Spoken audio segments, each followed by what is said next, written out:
plumbing, no AC. We did have electricity, but all in all, it was a fairly primitive existence. That's okay by me because I'm barely domesticated anyway. I was working at Tecumseh, exclamation point. You know, really, there's an exclamation point in the title, in the program, in the poster. I was never sure if it was Tecumseh or Tecumseh! But it's an outdoor drama that's based on the life of the famous Shawnee and is planned to draw all of the Indian tribes together to keep the whites east of the Allegheny Mountains. Didn't work. This story makes for good outdoor drama. And it's a big show. There's an 1,800-seat amphitheater. The stage is 3/4 of an acre with a huge pond on it. 2 wide ramps run up either side of the house all the way to the top row. And it's loud, too.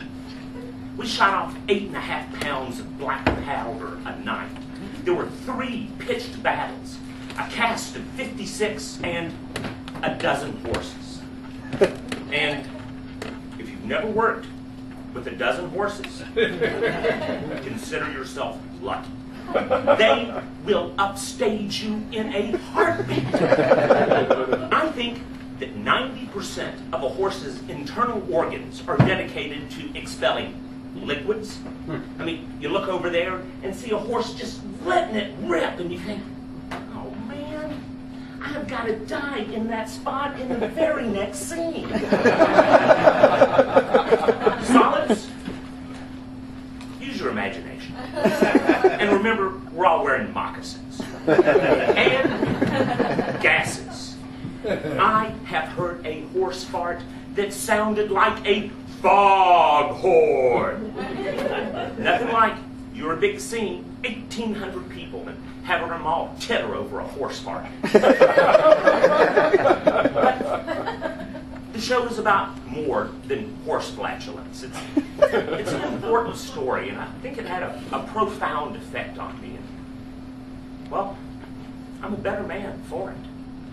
Some of the finest people I have ever met, I met working in outdoor drama. It's a genre of theater that attracts a rare breed. I spent 6 seasons there. I played 9 different parts, 5 red, 4 white, and I must have been killed at least 600 times during my run. Being dead a lot kind of gives you an interesting perspective on death, and that's probably ain't what you expected. I mean, you're lying there dead in the sand, and you feel something small and multi-legged crawling up your leg. Hell, maybe that loincloth wasn't quite as cool as I first thought it was. But it's never my intention to do outdoor drama. It sort of happened by accident. Accident? Fate? Destiny? Tecumseh! Maybe in this case all 3 words mean the same thing. I answered the wrong ad in the back of Popular Mechanics. I thought I was joining the Rosicrucians, but I ended up at Tecumseh. I tried to prepare myself for all the things that might happen. Stifling heat and humidity. Got that. Torrential rains. Oh, we got that too. But at 8 o'clock, the skies would clear up and away we'd go. The death or disfigurement of a fellow actor right in my face. I got that too. He was one of my stage combat partners, Coco Counts. You know, I always thought he was going to send me to the hospital, but he managed to send himself. I said it's a rare breed. I didn't say it was a smart breed. But one thing that I never once thought about was skunks. Now, I'm a fairly urban kind of guy.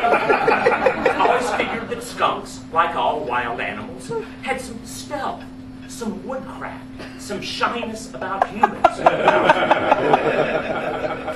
This is not the case with skunks. And I think it's because they're just not smart enough to know that they're supposed to be woodcrafty and stealthy.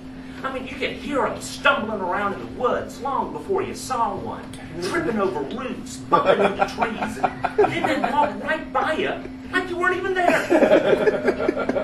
My skunk odyssey started when, as part of my costume, I was issued a skunk skin pouch.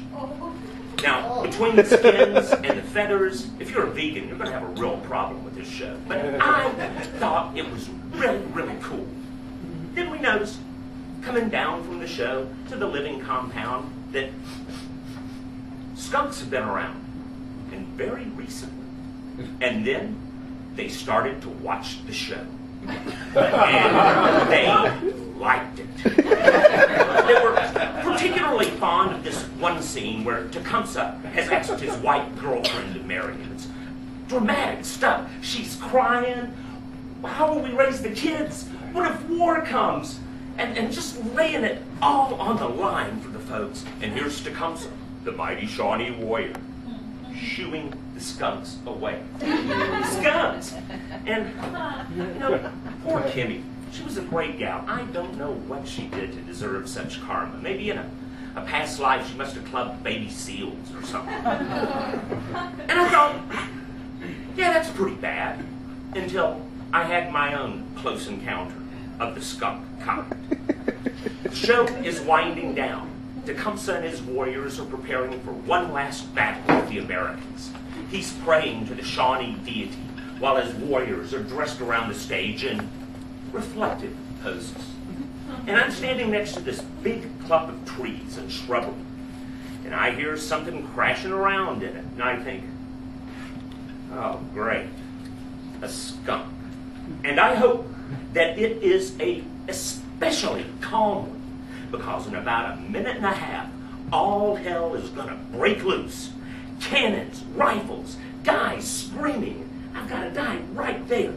The play winds down. I get killed in a peck-and-paw-esque hail of gunfire. A guy curled up in a fetal position with my back to the audience, looking at my own little grassy knoll. And sure enough, here comes a skunk staggering right toward me. I look at the skunk skin pouch and think, right, this is somebody he knows. But that is not the case at all. The skunk is looking at my bag like he wants a date. So it's just me, Pepe Le Pew, skunk skin bag, having a little moment together as the show winds down. The surviving Indians come out to mourn the dead ones. Scotty Silver was my mourner.